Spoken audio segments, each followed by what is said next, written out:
Page number 14 पे आ जाइए, निरक्षीय स्थिति के लिए देखिए। तो ये स्क्रीनशॉट आप ले लीजिए, ठीक।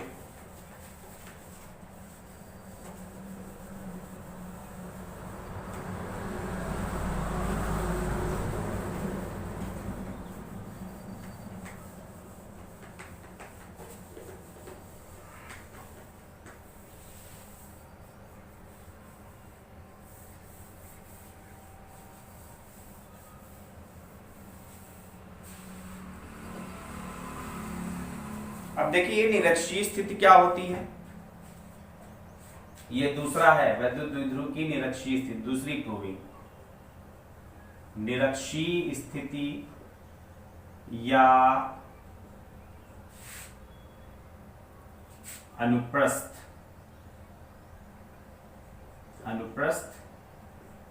स्थिति। तो इसका चित्र देखिए, चित्र समझ लीजिए। ये आपका वैद्युत द्विध्रुव है, सेम वैसे ही ए पॉइंट, बी पॉइंट, ये इसका मिड पॉइंट ओ, और ये इसकी अक्षीय रेखा पर अगर कोई बिंदु होता है तो उसको बोलते हैं अक्षीय स्थिति। अब निरक्षीय स्थिति में क्या होता है कि इसके लंबवत यानी मिड पॉइंट से इसके लंबवत जो रेखा खींची जाती है ये होती है आपकी निरक्षीय स्थिति। ये अक्षीय स्थिति और ये क्या है, निरक्षीय स्थिति। तो इस निरक्षीय स्थिति पर अगर कहीं पर भी कोई बिंदु स्थित हो जाता है तो ये कंडीशन होती है। और अक्षीय स्थिति के कहीं भी इस बिंदु पर, चाहे इस ओर चाहे इस ओर, किधर भी इस अक्षीय रेखा पर अगर कोई बिंदु स्थित हो जाता है तो वो होती है अक्षीय स्थिति। अब हम बात यहां निरक्षीय स्थिति की कर रहे हैं, तो हम मान लेते हैं कि बिंदु O से कहीं R दूरी पर, यहां से यहां तक की दूरी कितनी है, R दूरी पर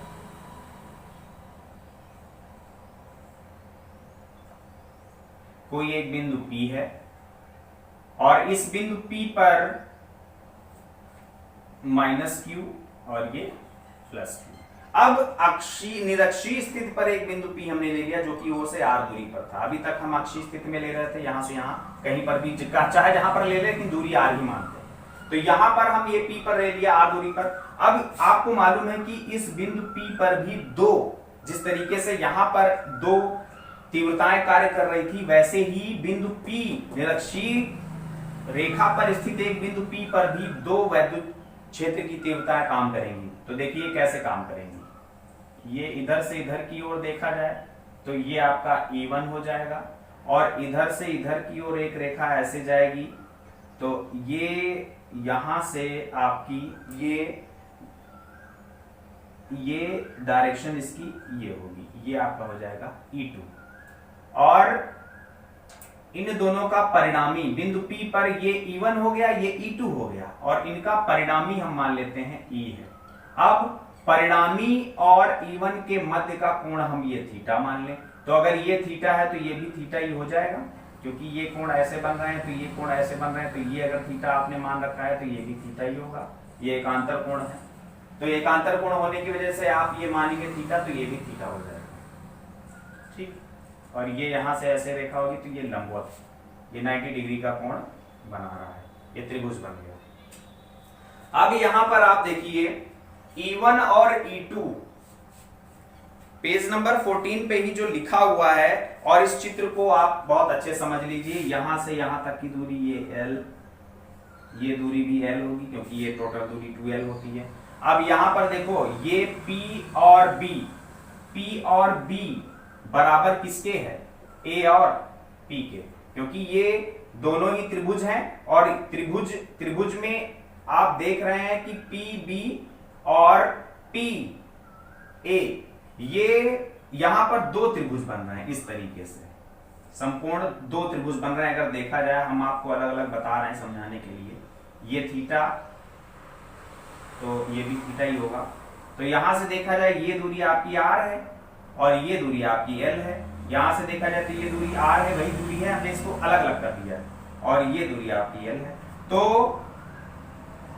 पाइथागोरस प्रमेय समकोण, यानी जो कर्ण होता है वो, जो कर्ण होता है, कर्ण का वर्ग, यानी यहां पर अगर देखा जाए तो PB आपका कर्ण है, ये P है, ये B है, ये P है और ये ए है, P और A है। तो PA का वर्ग या PB का वर्ग, PA का वर्ग या PB का वर्ग दोनों ही बराबर हैं। तो अगर ये दोनों बराबर हैं तो इनके स्क्वायर भी बराबर होंगे। PA और PB का वर्ग जो है वो किसके, लंब और आधार के वर्ग के योग के बराबर होता है। तो लंब इसका आर स्क्वायर है, इसका भी आर स्क्वायर है, प्लस आधार एल स्क्वायर है। तो इन दोनों के जब स्क्वायर हटाएंगे तो इधर करड़ी लग जाएगी, यानी PA या PB जो होगा वो under root are square plus L square के बराबर होगा। तो यहां पर हम रख सकते हैं under root l square plus r square या r square plus L square, और ये भी आपका हो जाएगा under root are square plus L square. ये समझ में आ गया होगा कि ये और ये दूरी सेम कैसे हैं, R square plus L square कर लेंगे। ठीक, तो इतना समझ में आ गया। अब आ जाइए यहां पर आगे क्या दे रखा है। तो E1 और E के मध्य कोण थीटा है, E आपका परिणामी है, E1 और E2। तो यहां पर केवल आपको एक चीज ध्यान रखनी है, पेज नंबर 15 पे जो इक्वेशन फर्स्ट है इसका परिणामी जो होगा E, वो इसकी जो परिणामी तीव्रता होगी वो परिणामी तीव्रता AB के समांतर घटक E1 cos थीटा और E2 cos थीटा, ये दोनों एक ही दिशा में होने के कारण ये दोनों जुड़ जाएंगे। यानी यहां पर परिणामी E के, ध्यान देना ये चीज आप वहीं पे लिख लेंगे, परिणामी E के दो समांतर घटक कौन कौन से, पहला E1 cos थीटा व E2 दूसरा E2 cos theta. E1 cos theta और E2 cos थीटा समदिश होने के कारण, यानी समान दिशा में होने के कारण, समान दिशा में यहां आप लिख लेंगे होने के कारण जुड़ जाते हैं। इतना लिखने के बाद आप लिखेंगे E is equal to E1 cos theta plus E2 cos theta. इसको मान लेंगे इक्वेशन नंबर फर्स्ट। जैसे इसके पहले वाले में इक्वेशन फर्स्ट आई थी E is equal to E1 minus E2, लेकिन यहां पर इक्वेशन फर्स्ट इन दोनों के परिणामी तीव्रता E के दो समांतर घटक हो जाएंगे, E1 cos थीटा और E2 sin थीटा। यहां पर लंबवत घटक भी होंगे, E के लंबवत घटक भी होंगे, लेकिन ये लंबवत घटक जो होंगे वो परस्पर E1 sin थीटा और E2 sin थीटा होंगे, लेकिन ये दोनों परस्पर विपरीत डायरेक्शन में होने के कारण, यानी ऐसे और ऐसे देखा जाए तो ये E1 sin थीटा बनेगा, ये परिणामी बिंदु P की जगह पर ये E1 sin थीटा और नीचे E2 sin थीटा। ये दोनों अपोजिट डायरेक्शन में होने के कारण ये दोनों एक दूसरे को रिपल कर देंगे, यानी ये कट जाएंगे अपोजिट डायरेक्शन में, तो ये दोनों हट जाएंगे। इसके जो लंबवत घटक होते हैं बिंदु P पर कोई प्रभाव नहीं डालेगा, लेकिन जो समांतर घटक होते हैं AB के, यानी वैद्युत द्विध्रुव के समांतर जो घटक होते हैं वो यहां पे काम करते हैं। तो ये इक्वेशन फर्स्ट इसमें मोस्ट इंपॉर्टेंट है, इस इक्वेशन फर्स्ट को आप याद कर लेंगे, बाकी तो आसान है। इतना नोट करने के बाद ये मैं मिटा देता हूं, मैंने समझाने के लिए बताया है। अब बात आती है कि E1, E2 और cos थीटा के मान अगर ज्ञात करो, या इसको और भी अगर मॉडिफाई करना चाहो तो इसको इक्वेशन फर्स्ट ना मान के अभी थोड़ा सा हम और कर सकते हैं। क्या, E इज इक्वल टू यहां पर E1 प्लस E2 कर दो, और ये cos थीटा दोनों में है तो बाहर कॉमन ले लो, इसको मान लो इक्वेशन फर्स्ट। ठीक, ये भी कर सकते हैं। अब आपका काम रहेगा E1 निकालो, E2 निकालो, cos थीटा निकालो, सारे मान उठा के इसमें रख दो, समीकरण 1 में सॉल्व करेंगे, आ जाएगा। तो अब बात करते हैं E1। E1 क्या है, E1 आपका प्लस Q के कारण है, प्लस Q के कारण बिंदु P पर वही चीज, वैद्युत क्षेत्र की तीव्रता E1 is equal to 1/4 pi epsilon 0। ये टोटल जहां रखा हुआ है इस माध्यम में, उसका परावैद्युतांक आप K मान लेंगे। तो परावैद्युतांक K है इंटू Q अपॉन दूरी, यहां से यहां तक की दूरी इसकी कितनी है यहां से यहां की दूरी कितनी है, under root are square plus L square का स्क्वायर।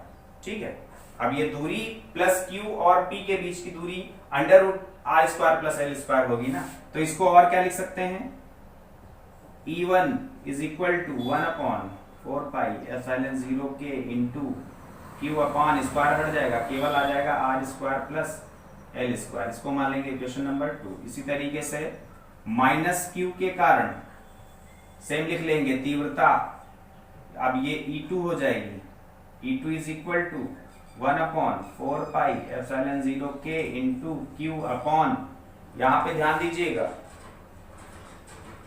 क्यू अपॉन क्या आ जाएगा,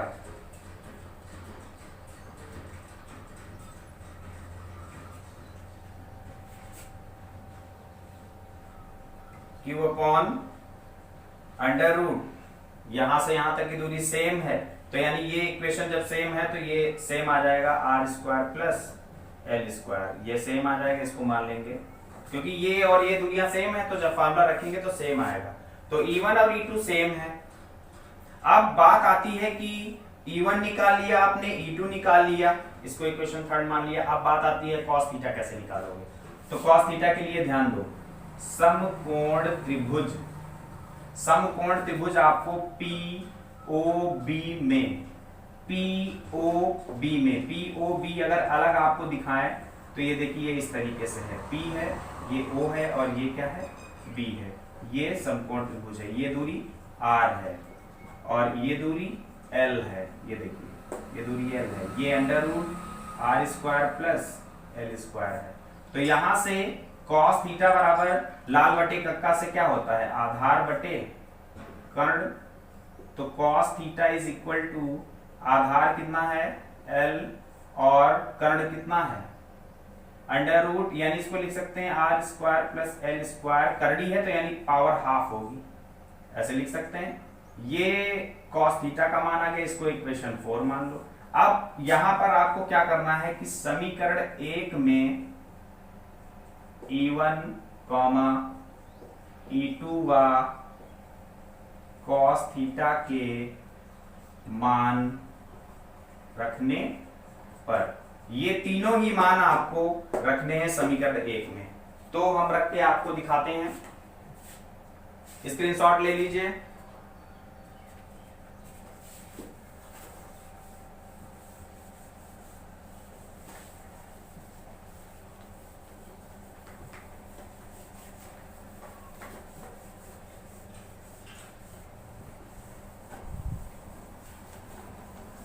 ठीक, तो समीकरण 1 क्या था, E is equal to E1 plus E2 bracket में कॉस थीटा। तो E1 का मान 1/4 पाई एप्सिलॉन 0 के into Q upon are square plus L square plus 1/4 pi epsilon 0 के E2 का मान Q upon are square plus L square और बाहर है आपका कॉस थीटा, ये दोनों सेम है तो इसको लिख सकते हैं 1/4 पाई एप्सिलॉन 0 के इंटू 2Q, क्योंकि दोनों ही सेम है, 2Q upon are square plus L square और आगे कॉस थीटा का मान L upon are square plus L square की पावर 1/2। ठीक है, तो और आगे मॉडिफाई करेंगे, कैलकुलेट करेंगे, तो E is equal to 2QL, तो 2QL, जबकि अब यहां दो चीजें वही पहले जैसे मान लेंगे, जबकि 2QL is equal to P तथा यदि L is very less than R तो यहां पर भी L स्क्वायर को टेंड करा देंगे 0। दो चीजें आपको इसमें रखनी है, तो E is equal to 1/4 pi epsilon 0 के इंटू 2QL आपका P हो जाएगा अपॉन, यहां पर ध्यान देंगे R square plus L square की पावर 1 है, कुछ नहीं है तो, और ये 1/2 है, दोनों ही सेम है, तो समान पदों का जब गुणा करेंगे तो घातें जुड़ जाएंगी, तो 1 प्लस 1/2 यानी 3/2, ये आ जाएगा R square plus L square की पावर 3/2 ऐसे आ जाएगा। और जबकि आपको मालूम है एल स्क्वायर इज 10 to 0, तो एल की जगह 0 रखेंगे तो E is equal to 1/4πε0 k into P upon are square. L square 0 हो जाएगा तो बचेगा इंटू 3/2, पावर में है ना तो 2 और 2 कट जाएगा। इसको लिख देंगे 1/4πε0 k into P upon R cube. तो यहां से क्या आ जाएगा, E is equal to 1/4πε0 k into P upon R cube, P upon R cube. Okay, देख लीजिए 16 पे पीडीएफ फाइल 16 पे लास्ट में पी अपॉन आर क्यूब आ गया और मात्रक वही न्यूटन प्रति कूलम मात्रक लिखेंगे। इसमें एक पॉइंट और आगे थोड़ा सा बढ़ा देंगे जैसे दूसरे में बढ़ाए थे। कौन सा पॉइंट बढ़ा देंगे, यहां नीचे लिख देंगे निर्वात अथवा वायु के लिए k इज इक्वल टू 1 करेंगे तो E is equal to 1/4πε0 k हट जाएगा, P अपॉन आर क्यूब ये आ जाएगा। मात्रक आगे लिख देंगे न्यूटन प्रति coulomb. Okay, thank you. Physics की क्लास में आज इतना ही और आगे मैथ की क्लास देखते हैं। Okay, thank you.